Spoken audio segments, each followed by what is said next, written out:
Om Swastiastu.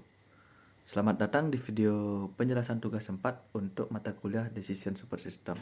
Saya Imade Wahyu Darsa dengan NIM 2203068, mahasiswa program studi Sistem Informasi. Dalam video ini saya akan menjelaskan proses pengerjaan tugas yang berfokus pada pengumpulan dan pengolahan data untuk memilih ponsel flagship terbaik menggunakan DSS. Jadi saya juga akan menjawab 5 pertanyaan terkait proses pengumpulan data, pemilihan alternatif dan kriteria, bobot kriteria, nilai alternatif, dan kecocokan data untuk DSS. Mari kita mulai. Pertanyaan pertama itu jelaskan proses pengumpulan data yang kalian lakukan dengan terstruktur. Jadi proses pengumpulan data dilakukan secara terstruktur dalam 4 tahap. Pertama, saya mengidentifikasi kebutuhan data, yaitu alternatif berupa ponsel flagship dari 10 merek ternama seperti Samsung, Xiaomi, dan Apple, serta 7 kriteria seperti harga, baterai, skor Antutu, brand, RAM, storage, dan kamera. Untuk yang kedua, saya memilih sumber data terpercaya seperti GSM Arena untuk spesifik teknis, kemudian Nano Review untuk skor Antutu, Kimofil, dan Amazon untuk harga. Selanjutnya adalah serta start counter untuk popularitas brand. Ketiga, saya mengumpulkan data secara manual untuk 30 alternatif awal. Jadi di sini juga saya menggunakan purposive sampling untuk data tersebut itu diambil dari tahun 2024 sampai dengan 2025. Kemudian menggunakan chipset terbaru dan juga rentang harga yang sekitar 700-an hingga yang paling mahal. Karena dimana tujuannya itu adalah untuk mencari ponsel yang paling flagship di setiap brand. Baik, selanjutnya yang kemudian dipersempit menjadi 27 alternatif setelah menghapus 3 model dengan data yang hilang. Kemudian terakhir, semua data didokumentasikan dalam spreadsheet Excel lengkap dengan sumber dan tanggal pengumpulannya. Jadi ini adalah brand HP flagship, itu ada Samsung mulai dari S25 Ultra dan juga S24 Ultra dan lain-lainnya. Kemudian ada Xiaomi, Vivo, Oppo, OnePlus sampai dengan Sony.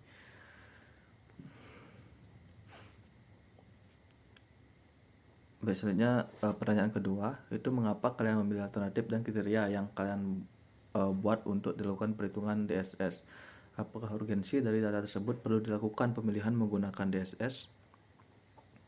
Baik, jadi saya memilih ponsel flagship itu sebagai alternatif karena pasar smartphone sangat kompetitif dengan banyak model yang memiliki spesifikasi serupa sehingga sulit memilih yang terbaik tanpa analisis sistematis.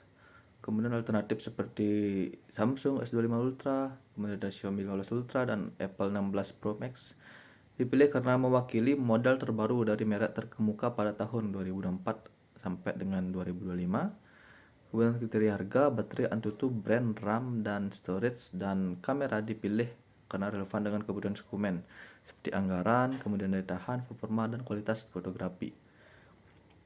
Urgensi penggunaan DSS ini sangat tinggi karena jumlah alternatif dan kriteria yang banyak itu dapat membingungkan, dan DSS membantu memberikan rekomendasi objektif berdasarkan data. Misalnya, konsumen itu dapat menyeimbangkan harga rendah dengan performa tinggi itu secara terukur. Kemudian yang ketiga, itu bagaimana cara mengumpulkan nilai bobot kriteria, dijelaskan dari proses awal hingga jadi nilai bobot kriteria yang dapat dihitung. Untuk menentukan bobot kriteria, di sini saya menggunakan dua metode. Yang pertama itu ada subjektif dan entropi. Pada metode subjektif itu saya menetapkan tingkat kepentingan berdasarkan preferensi umum. Harga dan skor tertentu itu dianggap paling penting karena memengaruhi anggaran dan performa. Diikuti baterai dan kamera, sementara untuk brand itu sedikit kurang prioritas.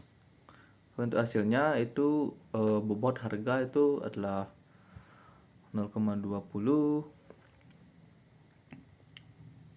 kemudian ada 0,15, kemudian untuk C3 itu 0,175 hingga 0,125. Kemudian pada metode entropi itu saya itu menganalisis variasi skor Likert dari data untuk menentukan bobot secara objektif. Itu untuk kriteria dengan variasi lebih besar dianggap lebih informatif hasilnya. Bobot itu lebih merata, harga di 0,14, kemudian Antutu di 0, sekian, kamera, brand dan lainnya sekitar 1 sampai 0,14.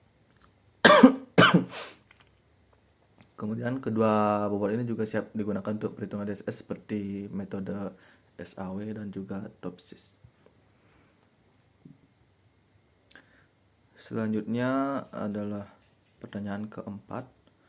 Itu bagaimana cara mengumpulkan nilai alternatif, dijelaskan dari proses awal hingga jadi nilai alternatif yang dapat dihitung.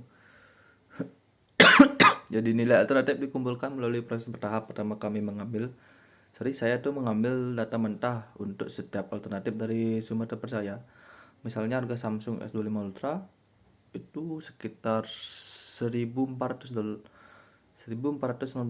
dari Kimofil, kemudian baterai 5000 mAh dari GSM Arena, kemudian skor Antutu juga dari Nano Review, dan juga saya bandingkan juga hasilnya itu dari Kimofil dan juga GSM Arena jika tersedia.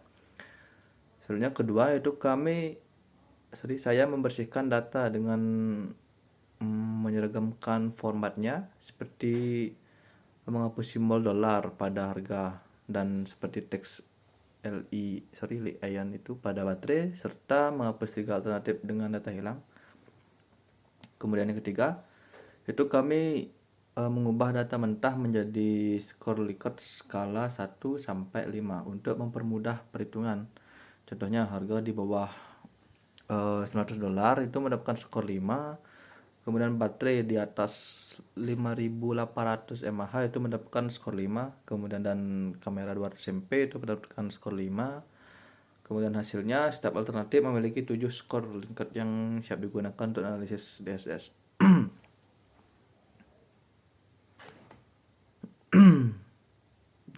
Jadi misalnya sebelumnya di bagian data mentah itu ada alternatif seperti ini. Untuk S25 Ultra itu kan di C1 atau harga itu ada dolar. Nah, kemudian Li-ion itu ada tulisan Li-ion, mah, kemudian ada mereknya Samsung, kemudian isi GB, kemudian isi TB, MP, seperti itu. Jadi di data cleaning itu kita itu hapus dolarnya, kemudian untuk Li-ion dan mAh itu kita hapus, kemudian Antutu juga. Kemudian untuk merek di sini saya itu memakai start counter di mana dengan persenan tertinggi atau popularitas tertinggi itu akan mendapatkan skor paling tinggi. Selanjutnya ada RAM, kemudian ini adalah ROM atau storage-nya, kemudian ini adalah kamera. Selanjutnya adalah pertanyaan kelima, itu apakah data kriteria dan alternatif yang kalian cari baik dilakukan perhitungan menggunakan DSS. Data kriteria dan alternatif yang kami kumpulkan itu sangat cocok untuk perhitungan DSS. Pertama, data bersumber dari situs terpercaya sehingga valid dan real.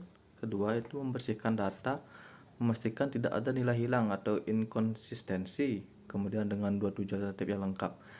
Ketiga itu ada kriteria mencakup aspek penting seperti harga, performa, dan kualitas yang relevan untuk keputusan konsumen. Keberagaman nilai seperti harga dari 758 hingga 2000 $2.000 dan itu dari 1,4 juta hingga 3 juta itu memungkinkan DSS untuk membedakan alternatif secara jelas. Metode seperti SAW dan menghitung skor tertimbang sederhana, sementara Topsys cocok untuk analisis lebih kompleks. Dengan skor Likert dan bobot kriteria yang telah disiapkan, data ini ideal untuk menghasilkan rekomendasi objektif. Selanjutnya sudah tidak ada pertanyaan lagi.